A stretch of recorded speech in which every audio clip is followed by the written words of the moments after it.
14 फरवरी 2003 शहर अहमदाबाद। जब एक घर में लूटपाट को अंजाम दिया जाता है। अगर बात सिर्फ लूटपाट की होती तो मामला इतना गंभीर न होता। लूटपाट तो एक बहाना होता है। दोस्तों, कहानी है 26 साल की सजनी नाम की महिला की, जिसका मर्डर 14 फरवरी 2003 को किया जाता है। पुलिस अपनी जांच पूरी करती इससे पहले ही सजनी का पति गायब हो जाता है। केस जितना आसान दिख रहा है उतना आसान है नहीं। पुलिस कई सालों तक मुजरिम की तलाश में जुटी रहती है और 15 साल की मेहनत के बाद जो सामने आता है उसे देखकर हर कोई दंग रह जाता है। आखिर क्यों पुलिस को हत्यारे को ढूंढने में 15 साल लग गए? दोस्तों, वीडियो में आगे बढ़ने से पहले चैनल को सब्सक्राइब जरूर कर लें। तो आइए जानते हैं सजनी मर्डर केस की कहानी। 14 फरवरी 2003 जब अहमदाबाद में रहने वाले ओके कृष्ण के फोन की बेल बजती है। दूसरी तरफ उसका दामाद तरुण कुमार जिनराज होता है, जो बताता है कि घर पर लूटपाट हुई है और लूटपाट के साथ चोरों ने उनकी बेटी की भी हत्या कर दी है। खबर सुनते ही ओके कृष्ण भागकर कुछ संबंधियों के साथ अपनी बेटी के घर जाते हैं और घर जाकर वे देखते हैं कि घर का सारा सामान बिल्कुल बुरी तरह बिखरा हुआ है। तभी उनकी नजर सामने पड़ी लाश पर जाती है जो उनकी बेटी की थी और उनका दामाद भी लाश के पास बैठकर रो रहा होता है और तुरंत ही सजनी को पास के हॉस्पिटल में ले जाया जाता है। लेकिन वहां जाने के बाद डॉक्टर उसे तुरंत ही मृत घोषित कर देते हैं और हत्याकांड की जानकारी पुलिस को भी लग जाती है और पुलिस भी क्राइम सीन पर पहुंच जाती है और तरुण से भी पूछताछ करने लगती है। लेकिन तरुण की ऐसी हालत देखकर पुलिस तरुण पर ज्यादा दबाव नहीं देती, जिससे कुछ खास जानकारी नहीं मिल पाती और शव को भी पोस्टमार्टम के लिए भेज दिया जाता है। दोस्तों, बेशक तरुण यहाँ दहाड़े मार मार कर रो रहा था, लेकिन एक बात चौंकाने लायक थी। जो पुलिस का फौजी कुत्ता था वो तरुण को बार बार भौंक रहा था और तरुण जब आखिरी बार सजनी को हॉस्पिटल में देखने आता है फिर भी फौजी कुत्ता उसे बार बार भौंक रहा था, जिसके बाद तरुण को भी हॉस्पिटल में भर्ती कराया जाता है।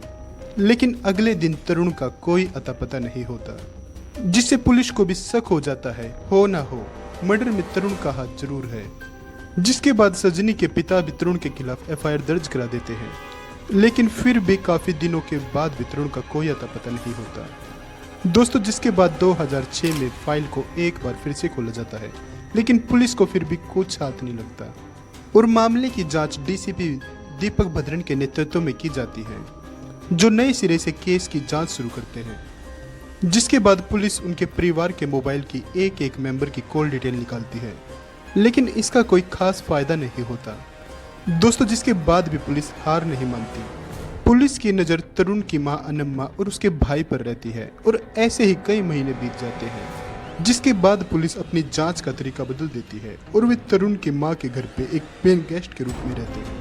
जिससे पुलिस को यहाँ के पड़ोसी से सुनने में मिलता है कि इनका एक बेटा तो अहमदाबाद में और दूसरा बेटा साउथ इंडिया में रहता है। जिसके बाद पुलिस अपनी निगरानी अनम्मा पर बनाए रखती है और उन्हें पता चलता है कि अनम्मा कई बार केरल किसी से मिलने जाती है और ऐसे ही कई महीने बीत जाते हैं और एक दिन अनम्मा के फोन पर किसी अनजान नंबर से कॉल आता है, जो किसी ओरेकल मल्टीनेशनल कंपनी के नाम से दर्ज था।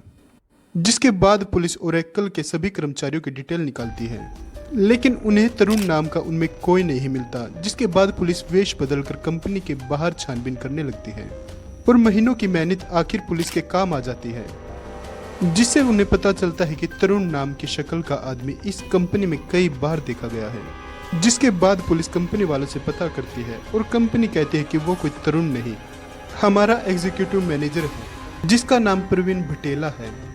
और पुलिस समझ जाती है कि तरुण अपनी पहचान छिपा रहा है, जिससे पुलिस भी छानबीन शुरू कर देती है और क्राइम ब्रांच के एक अधिकारी अनिल चौधरी को सिविल ड्रेस में कंपनी में भेजा जाता है और वो सीधे तरुण के ऑफिस में जाकर तरुण से हाथ मिलाते हुए कहता है, हेलो तरुण, कैसे हो आप?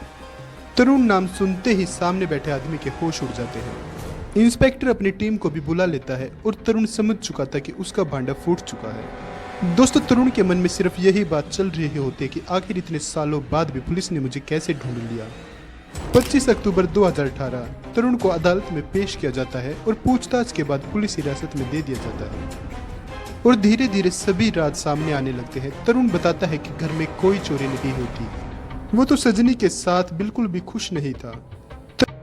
तरुण बताता है कि वो तो किसी और से प्यार करता था। घर वालों के दबाव में आकर वो बैंक कर्मचारी सजनी से शादी कर लेता है और शादी के कुछ ही सालों बाद वो ऊब जाता है, जिसके बाद वो भोपाल में स्थित हीरा पन्ना अपार्टमेंट में आता है, जहां वो अपनी पत्नी की गला घोंटकर हत्या कर देता है और उसके बाद वो सारा सामान इधर उधर बखेर देता है और घर में लूटपाट का नाटक करता है, जिसके बाद वो मौके का फायदा उठाकर अगले दिन वहां से भाग जाता है और भोपाल में अपने दोस्त के पास जाता है जिसका नाम प्रवीण बटेला होता है।